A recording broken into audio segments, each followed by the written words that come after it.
papunta na ang presidente kay Elias. Ba't niya gagawin yun? Nahihibang na ba siya? Teka, hindi mo naintindihan eh. Alam na ng presidente na membro ako ng sindikato. Nilaglag ako ni Edgardo. Kapag nakausap niya si Elias, sirang-sira na ako. Yun ang mangyayari. Delegato tayo niyan. Talaga. Sira ang plano ko. Masisira lahat ng pinaghirapan ko. Tingnan mo. Pero baka naman hindi siya paniwalaan ng presidente. Baka masyado lang tayo nadadala sa emosyon natin. Tututo na sa akin ng presidente. Kapag nakausap niya si Elias, tuluyan na ako masisira sa kanya.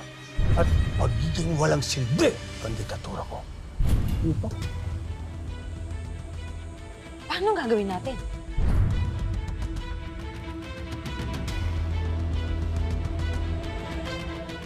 Kailangan mamatay si Elias. At ang presidente. At ang mga kasama niya. At doon na lang sa hukay, dalhin ang sikreto ng pagkatao ko. Ganun na lang.